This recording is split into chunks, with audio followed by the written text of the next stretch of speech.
मणिपुर में राष्ट्रपति शासन पर बोले पूर्व सीएम एन बीरेन सिंह, हमारी भूमि और पहचान खतरे में है, अवैध घुसपैठियों पर कार्रवाई हो। मणिपुर में सीआरपीएफ जवान ने अपने ही कैंप पर की ताबड़तोड़ फायरिंग, खुद को भी मारी गोली, 3 की मौत, 7 घायल। मणिपुर के राज्यपाल से मिले बीजेपी सांसद संबित पात्रा, राज्य के हालात पर अजय भल्ला के साथ की चर्चा। मणिपुर में राष्ट्रपति शासन पर संबित पात्रा का बयान, विधानसभा भंग नहीं हुई, यह सस्पेंडेड एनिमेशन है। कांग्रेस नेता जयराम रमेश का बयान, मणिपुर में राष्ट्रपति शासन लागू करना अच्छा कदम, कांग्रेस 20 महीने से इसकी मांग कर रही थी। मणिपुर में राष्ट्रपति शासन पर बोले केंद्रीय मंत्री जीतन राम मांझी, राज्य में कानून व्यवस्था में आएगा सुधार। मणिपुर में राष्ट्रपति शासन पर टीएमसी ने तंज कसा, बीजेपी राज्य में संकट की वजह डबल इंजन क्रैश हो गया है।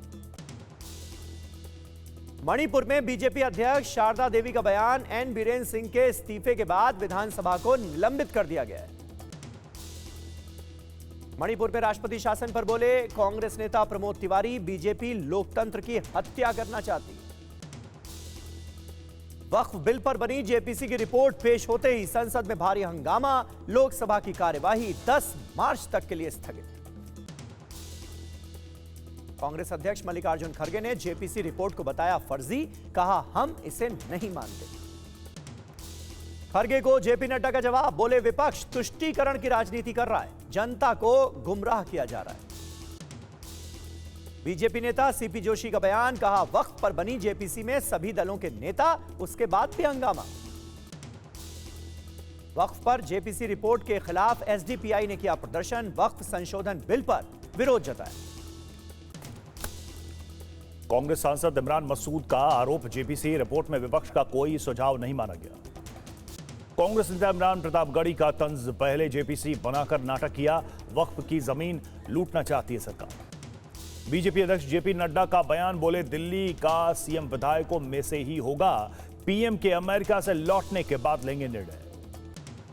दिल्ली में मोहल्ला क्लिनिक की होगी रीब्रांडिंग, अर्बन आरोग्य मंदिर हो सकता है नाम, सूत्रों से खबर। आम आदमी पार्टी विधायक अमनतुल्ला खान को फिलहाल कोर्ट से राहत, 24 फरवरी तक गिरफ्तारी पर रोक, कोर्ट ने जांच में शामिल होने के लिए कहा। बीजेपी नेता वीरेंद्र सचदेवा का आरोप, केजरीवाल ने सीएमओ अकाउंट को अपना निजी अकाउंट बनाया, यह डिजिटल लूट है। लोकसभा में नया इनकम टैक्स बिल पेश, वित्त मंत्री निर्मला सीतारमण ने पेश किया बिल, लोकसभा की सेलेक्ट कमेटी को भेजा गया बिल। राज्यसभा में वित्त मंत्री निर्मला सीतारमण का जवाब, कहा बीजेपी शासित राज्यों पर बजट केंद्रित करने का आरोप निराधार। जेएमएम सांसद महुआ मांझी ने कहा वित्त मंत्री और सांसदों की बातों में विरोधाभास, विपक्ष की बात नहीं समझना चाहते वित्त मंत्री। बीजेडी सांसद सस्मित पात्रा का बयान, बजट में ओडिशा को विशेष राज्य का दर्जा देने पर चर्चा नहीं। जेडीयू सांसद संजय कुमार झा का बयान, सत्ता में रहते हुए आरजेडी ने कुछ नहीं किया, बजट में बिहार के लिए कई ऐलान। गुजरात में यूसीसी को लेकर तैयारियां शुरू, ड्राफ्ट तैयार करने के लिए दिल्ली में हुई high level meeting. Jammu Kashmir के सीएम उमर अब्दुल्ला का बयान, कहा मुझे लगता है राज्य का दर्जा बहाल करने का वक्त आ गया। पीडीपी चीफ महबूबा मुफ्ती का बयान, बोली बीजेपी कश्मीर के मुद्दे को जिंदा रखना चाहती है, वोट के लिए करती है हिंदू मुसलमान। भारत नेपाल के बीच एलएनजी निर्यात समझौते पर हस्ताक्षर, केंद्रीय मंत्री हरदीप सिंह पुरी ने दी जानकारी। कांग्रेस संगठन में बड़े बदलाव की तैयारी, बदले जाएंगे कई राज्यों के अध्यक्ष, केसी वेणुगोपाल के काम का हो सकता है बंटवारा। महाराष्ट्र कांग्रेस में बड़ा बदलाव, हर्षवर्धन सपकल को प्रदेश अध्यक्ष की जिम्मेदारी, विजय वडेट्टीवार विधायक दल के नेता बने। सीएम योगी ने गोरखपुर में कल्याण मंडपम का किया उद्घाटन, बोले शहर में 6 और कल्याण मंडपम होंगे तैयार। राबड़ी देवी के भाई सुभाष यादव का दावा, लालू के राज में सीएम आवास पर होती थी अपहरण की डील। आरएलएम अध्यक्ष उपेंद्र कुशवाहा का बयान, लालू यादव में अब न पहले जैसी ताकत बची है न जनता का समर्थन।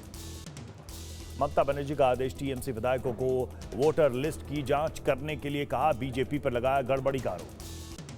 टीएमसी के आरोपों पर बीजेपी का जवाब, कहा ममता बांग्लादेशी वोटरों पर निर्भर, टीएमसी ने पहले ही हार मान ली है।